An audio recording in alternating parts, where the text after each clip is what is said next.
Hey, what's up everyone? Thanks for checking out my channel, Dan's Music Tutorials. In today's video, we're going to be looking at Apple's Logic Pro X 10.1. Going to be going over some of the layout of all the different options there are within the window. So first things, let's go ahead and talk about creating a track. It's pretty similar to previous versions of Apple's Logic Pro. We're just going to go ahead and go over here to this little plus sign, and we're going to create a new type of track. You get this little dialog window that opens up, and you can kind of pick and choose what you want. So there's software, instrument, external MIDI, audio, guitar, bass, or drummer. I'm going to say actually drummer, and I'm going to say create, and it kind of lets you pick what you want here. We'll just go ahead and go with electronic, and that's fine. We'll say create. Give it a few seconds here and it'll do its thing. So there you go, it just did its thing, and we have a basic kind of track here to work with. But before we get into that, what I really want to talk about is just some of the layout here on the window. So the options are somewhat a little different, and you have to kind of look for where things are now versus the way it was before. But I guess once you get the hang of it, it won't really be a big deal, but I like it. I think it's really cool. So first thing is over here on the top left side, you'll notice that there's this cool little pop out here with these little buttons on it and stuff. The first one, the scissors, is actually going to open and close the window below, so where you can do all your kind of editing and stuff like that. So the next one is your mixer, basically. Next one over from that is where you'll have your plugins, like to modify your different effects and things like that. Over here is the little quick help that pops open.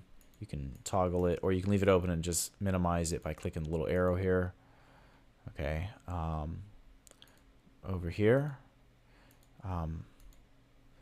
this actually is just hiding and unhiding the toolbar. As you can see, it's hidden, it's there, so you can see the different options you have available. I don't really see the harm in actually having it there versus not. It doesn't really utilize that much more space, and it's kind of cool because they just made everything shrink down just a tiny bit to make it work. So pretty cool. Over here you have the you can see your track inspector opens and closes on toggle. And then the last one over here opens and closes your library. So that's pretty much what this top left section does. Then you have your regular play, stop, rewind, fast forward, record. Okay. And then your typical functions, as in all Logic Pro previous versions, same little readout window. You can adjust your tempo by double clicking or using your mouse and dragging up and down, and that will change the tempo as well. We'll just leave it at 128 for now.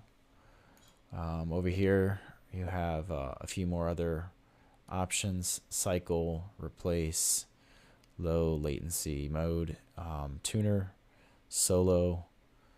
You got your count in, and then your metronome. Over here you have your volume, turn it up and down. On this side over here, you've got your list editors. Click that, and this is where you can edit all your stuff. Over here, you can go ahead and put some your little notes in for your notepad if you want to do some lyrics or whatever, or helpful hints. Over here, you've got your audio loops. So this might take a few seconds to load. There it goes. So these are all the different loops you have, and you can actually kind of filter down into what you want by clicking on what it is you're trying to create, what kind of sound you're trying to create. You click on it, and then it'll actually play. And there's lots of different stuff in here. So if you want to reset what you're working on, just click reset, and it goes back to its default value. So that's pretty awesome. Next over here is you can look for different media types. So that's actually opening up my my iTunes stuff in here. So anyway, that's just your browser for different types of media that you're looking for. All right, so that's basically the top part of the function up here, what you can do. Another cool little trick is that if you have a track, an audio track open, and you can kind of just click in here with your pencil tool, and when you do that, it brings up this window here, and it wants to let you actually look for audio that you want to import. So if you have some audio files, and I think I might have some in here, yeah, audio files right here. So you can click on them and hit play, and it'll actually play the audio files for you, and then you can open it, and then it'll open up in that window, which is pretty cool. Some just different drum loops and stuff here I got.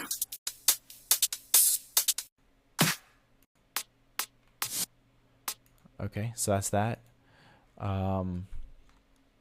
Up here you can kind of set your what you want on your mouse buttons, your I guess your quick options. So I've got pencil, and then I've got the marquee tool over here.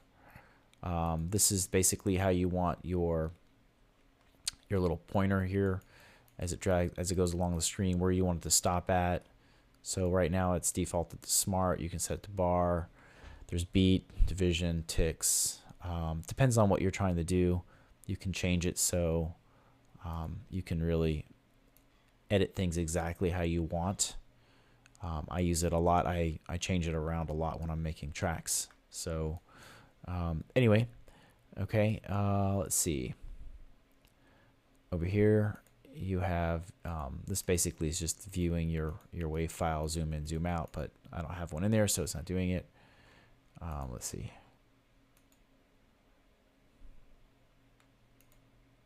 There we go. Okay, and then this one here, you can shrink it in or you can expand it. And this one does it the other way. So, all right, there you go. So that's that. Let's see what else. Okay, let's talk about the new drumming options that you have. So basically, this is a pretty cool function that I like. It's pretty neat. But what I want to do first is I want to go ahead and create my own little drum track here. So you can just double click on this here, and the drum kit big room will open up. That's the one I have selected. So obviously over here on the left, these are all the different options you have, different drum kit types you have, and within that then you have these other different drum kit types. So you have a lot of selection there to pick from.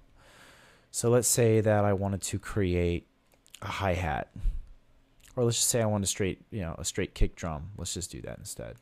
So there's a kick drum. You pick whichever one you want. A lot of different cool sounds here. Pick whichever one you want. I'm gonna go with kick. So I want the kick, and you right click and say create track. Now what it's done is it has inserted, there it is, a kick drum. There it is. And now I can come here with my pencil tool, and I can just draw in my little kick drum real quick. So we'll do that real fast.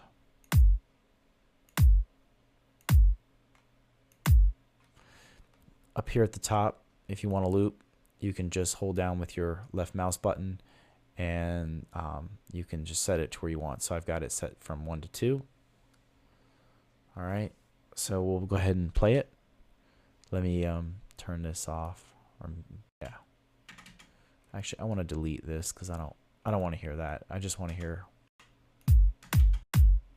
Okay, so that's simple. It's that easy.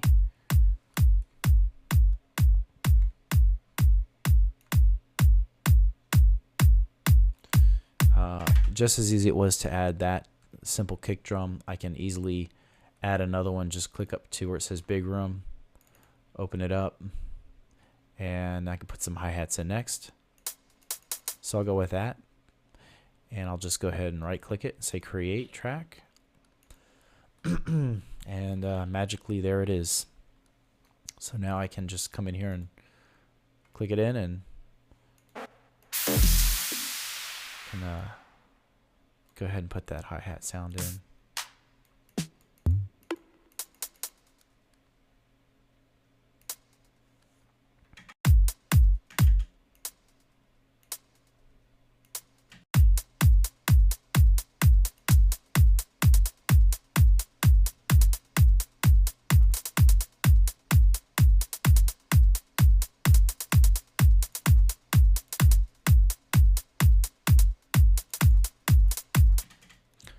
Alright, so we'll go ahead and add one more sound in.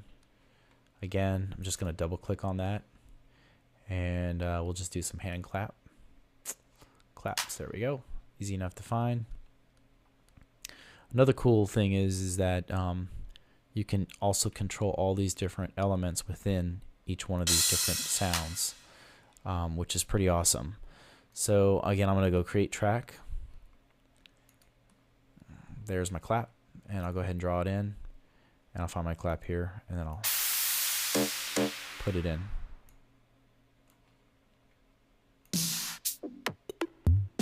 Probably all the way at the bottom. Sure. Yep, right there. All right.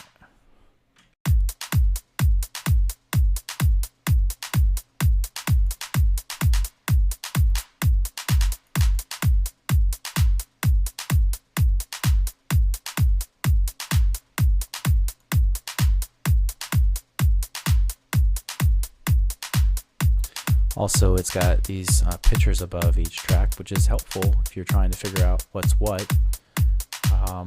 You can, like I said, you can pan stuff to left and to the right.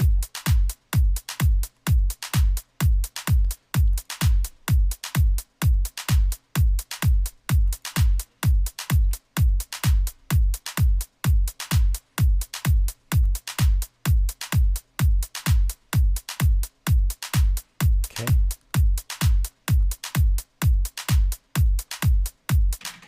So let's go ahead and talk about inserting a different type of a track. So right now I'm just using the drum tracks from Logic Pro, and again, there's tons and tons of different drum kits in here, and it's really cool. I know I'm gonna have a lot of fun with this thing. So anyway, I'm gonna go ahead and insert a another track, but up here at the top you can just click on this button right here. It says new track with duplicate settings. If I click this, it'll create an exact duplicate of the track that I'm on directly below. I don't want to do that right now, but if you wanted to, that would be helpful to know. So I'll go ahead and click on this, and I'm going to do a software instrument, and everything else here is fine. I'm just going to say create, and now I'm going to actually use one of my plugins that I have here. So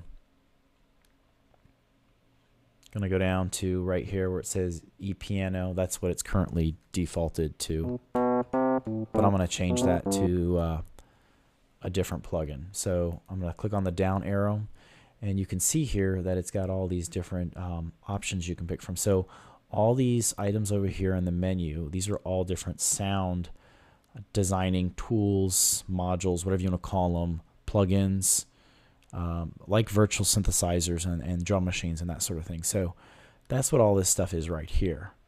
Down here you've got your utilities, and then down below, this is the drum machine designer. That's where it was just a few minutes ago. And then there's the AU software. And then down here, there is the AU instruments, okay, sample tank, and then I have IK multimedia stuff in here as well. Anyway, so down here, Nexus 2, gonna select the Nexus 2. There's my Nexus 2. Now I can play the Nexus 2.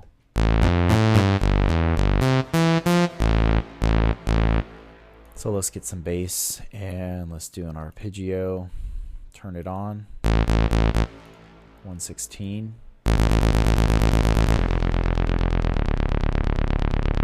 Let's take something from the library. We can play around with that.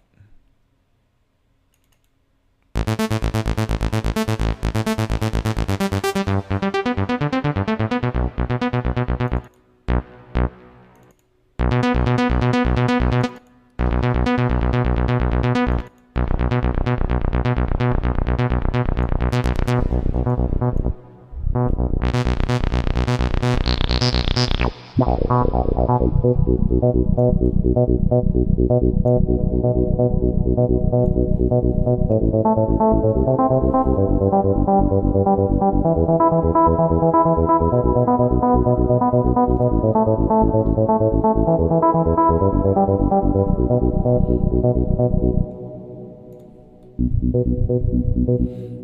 if I want to record something, I can just play.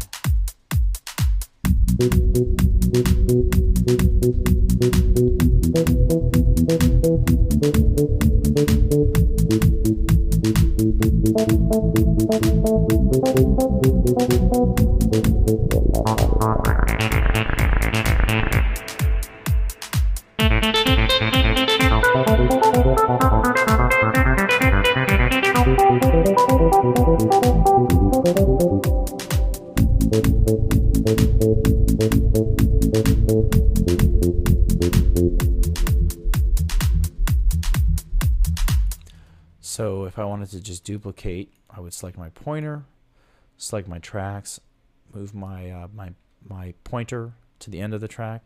Since I already have them highlighted, I would just do Command C, V, V, V, set my loop down to where I want it, which is at the 5. Now I have a little bit more space to actually play something and record something.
insert another drum track now.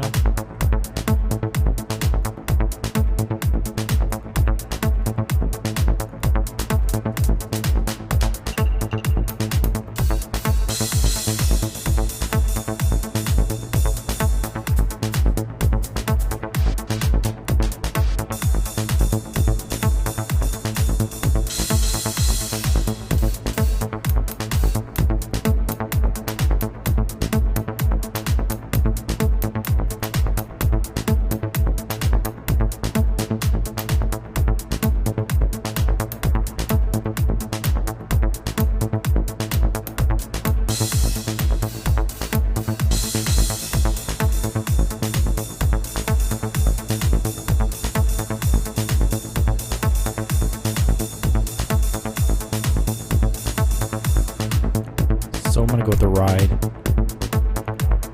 Same thing, right click and do create track.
All right, gonna insert another sound instrument in here. I'm not sure yet what I'm gonna go with. Maybe I don't know, snare, or not a snare, but a synth sound.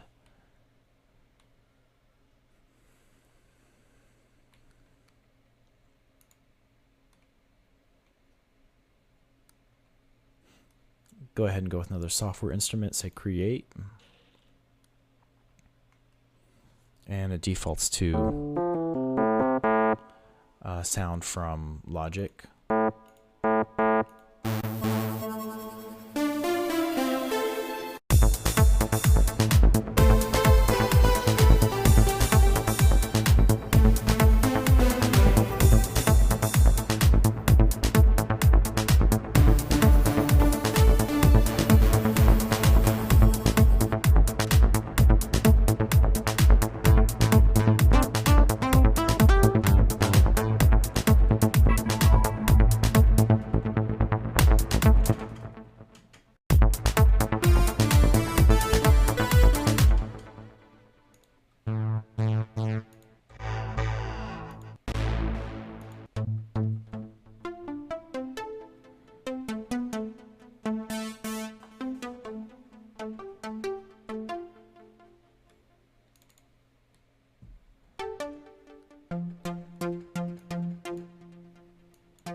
Gonna go ahead and kind of clean this up a little bit right here.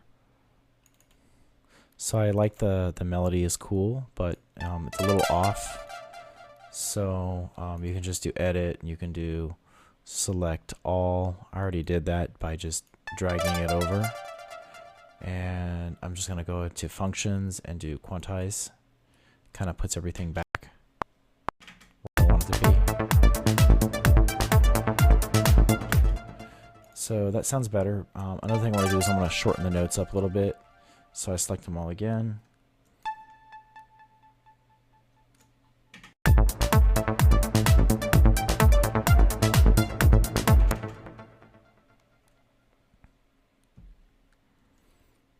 I went ahead and copied it, made a duplicate.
What I'm doing is I'm holding down the Alt and the Shift key and dragging the value right here to where I want it to be. It's getting louder and louder, and you notice that the notes are getting darker red.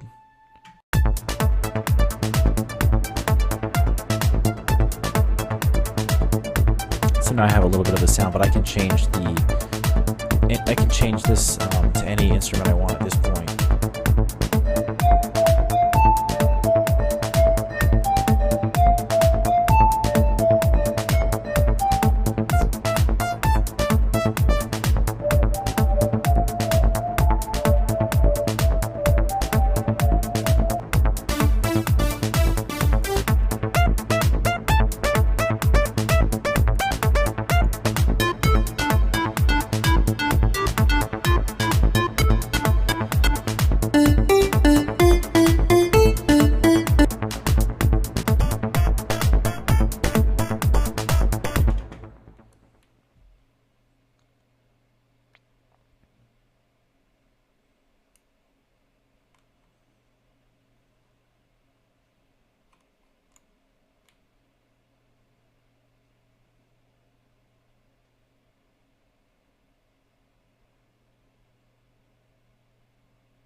Anyway, so you kind of get the idea now of what you can do with Apple's Logic Pro X10.1. This is just the first video that I've created to kind of give you guys a little bit of an introduction into what it can do. I'm still learning about it, so but it's pretty awesome. Anyway, please subscribe and stay tuned for more cool videos.